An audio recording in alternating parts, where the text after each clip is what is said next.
Welcome to Father John's Coffee Break. So what I'd like to talk to you today is the Bible. So there was a pastor, and he said to the congregation, he says, now I have some homework for you for next week.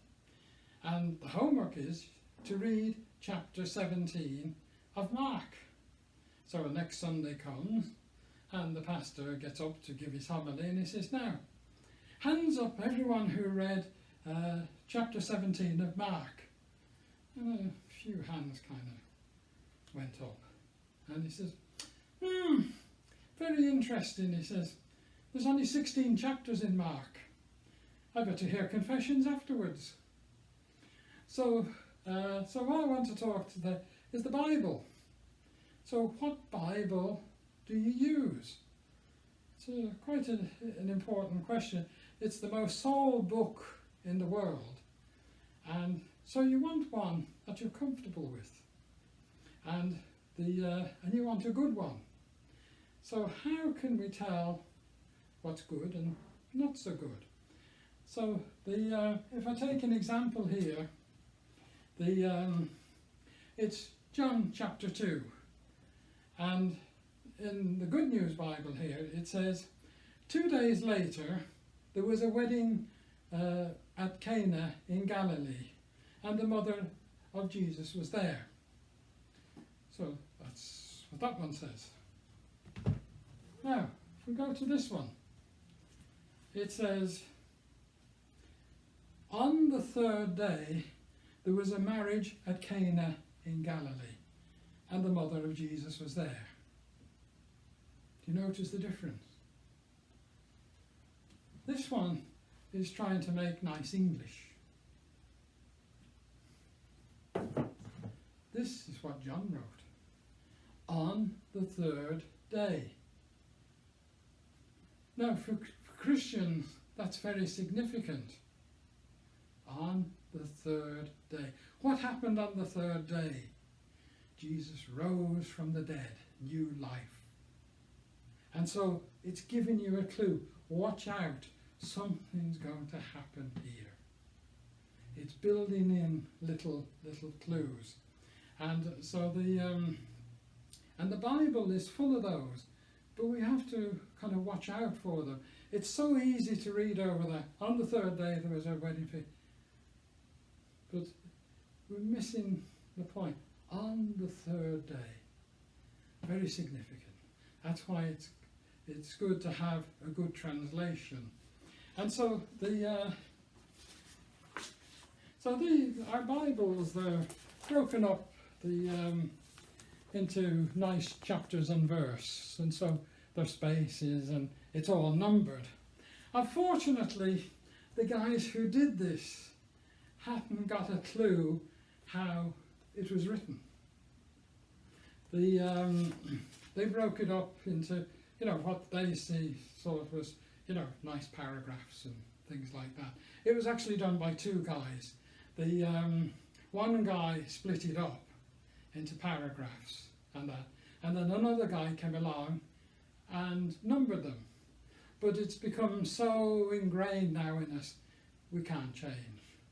And so they didn't understand how it was written and how they make paragraphs. And because if you go to the New Testament and you get a copy of a scroll of the New Testament, what you find is written in capital letters and not a space between any letter. It's just one continuous flow of letters. So how do you know what's a unit? How do you know how it's broken up? And a guy called Achtermeier, these German scholars are fantastic. They really analyse. And what he noticed was, and he called them brackets, that you start off, like here you have the wedding feast at Cana, and then you read on, and then he comes back to Cana again. And so that's one of the indications that Cana to Cana, that's a unit. Okay. And so what happens in that unit is new life is given. And so it starts off with the wedding. What's the symbol of a wedding? Wedding is new life, new life. And so immediately after the wedding, he meets three people in quick succession. Nicodemus, a full Jew. The Samaritan woman, half Jew, half pagan. And then the centurion, full pagan. And so he's giving life to all these people. That's the John's way of showing that the new life is going out to these people. And then he comes back to Cana again. And he comes across, as he's coming into Cana, there's a funeral procession. And he stops it. And because he has pity on it's this widow, and her son is in the coffin. And he has pity on her. Why does he have pity on her? Because in those days, a woman depended on her husband to look after her, to sustain her. Husband's dead, she's a widow. So that responsibility falls on the son. Now the son is dead. Who's going to look after her? No one. She's going to be destitute. So Jesus has pity on her and he raises the son. And so that whole section, new life. And so it's these little clues that you have to tie into. And so this is why you need a good translation of the Bible. In the Synoptics, after Caesarea Philippi, where Jesus asked the disciples, who do you say that I am? And some says John the Baptist, and Elijah, one of the prophets, the others. But who do you say I am?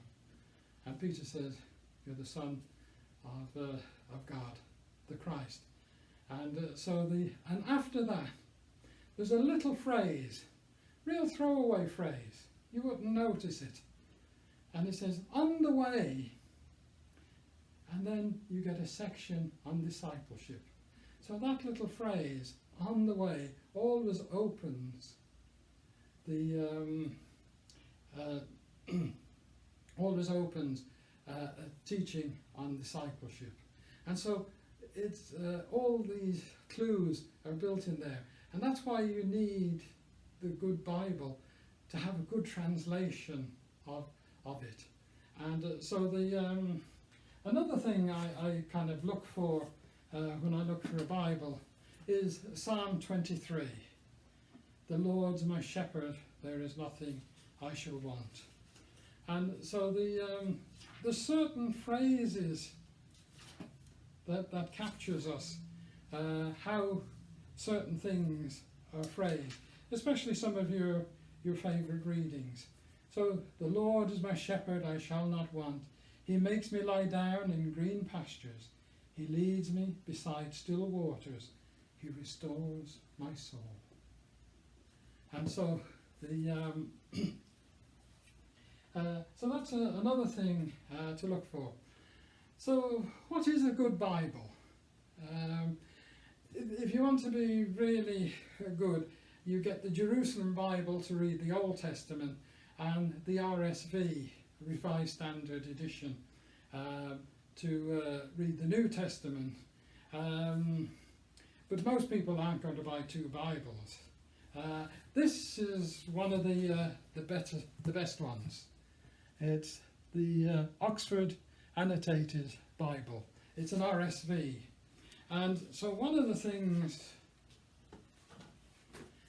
why it's called annotated is, if you see here, it's got all these notes.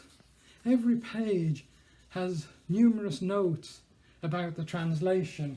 What, you know, it could be in what the Aramaic says, in Aramaic, Kephas, Greek, Peter means rock, prophets, altar. It gives you a lot of information. It's one of the best Bibles, but of course, like all things, it's the most expensive. And so so to get a good Bible, so one of the things is always look at John 2, the wedding feast at Cana. Now do they translate exactly what John wrote? It's, so that's important.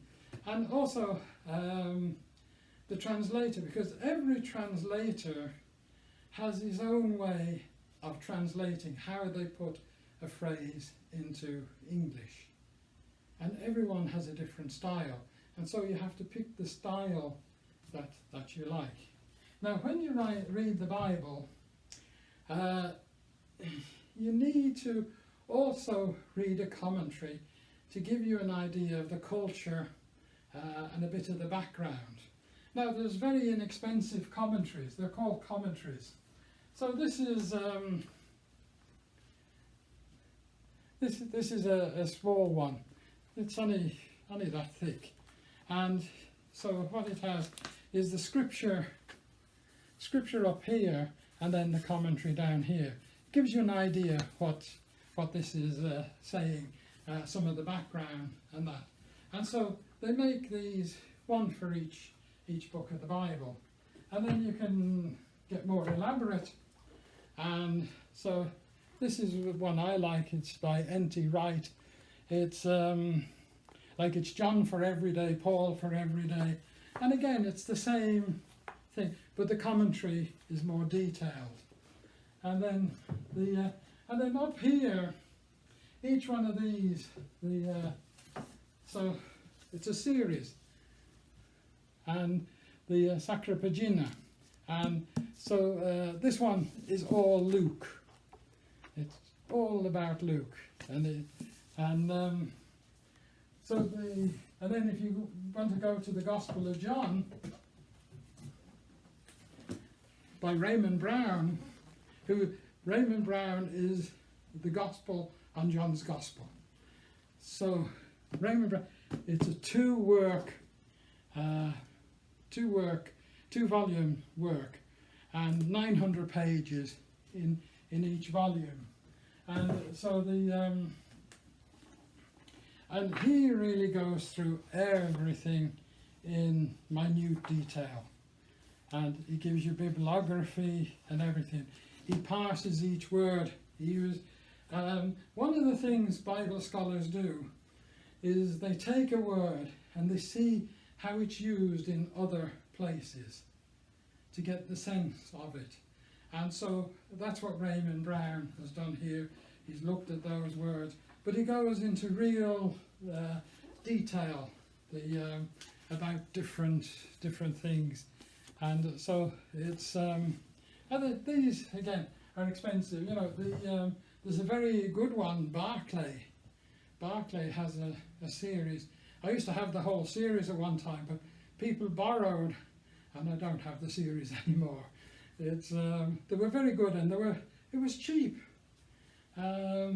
which was good, and but they were very accessible, and it was very readable. That's a big thing. That's a big thing about the commentaries. That's one of the reasons I like N.T. Wright. His work is very readable, but he gives you a good bit of meat. It's not all gravy, and that's what you want in a commentary, is some meat that you can get your teeth into, and not just all kind of gravy and that. And so so that's the Bible. Now if you really want to go for a commentary, this is the one, the Jerome Biblical Commentary, and this is a commentary on every book in the Bible, and it's quite detailed, and there's some great essays in the back, so on the Old Testament and the New Testament, and so this is a great resource, and it's but it's not for everyone. It's there's another good book, The Gospels in Parallel, and so what they've done is he's spread the Gospels out, and he puts the passages side by side. So you have Matthew, Mark, Luke, and John, and he's put them side by side so you can see where they are. and how they differ, each version, you know, how they differ. It's an interesting book as well. So the so the main thing is to read the scriptures.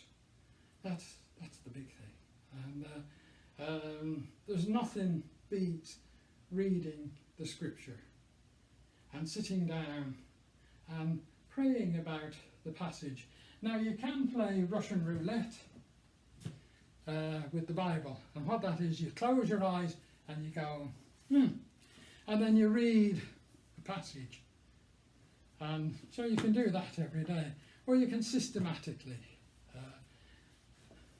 As long as you're reading the Bible, that's the important thing, is to take a passage and let it kind of dwell with you all day. That's you know, you can't beat that at all. So that was just a couple of comments on the Bible, and so enjoy reading.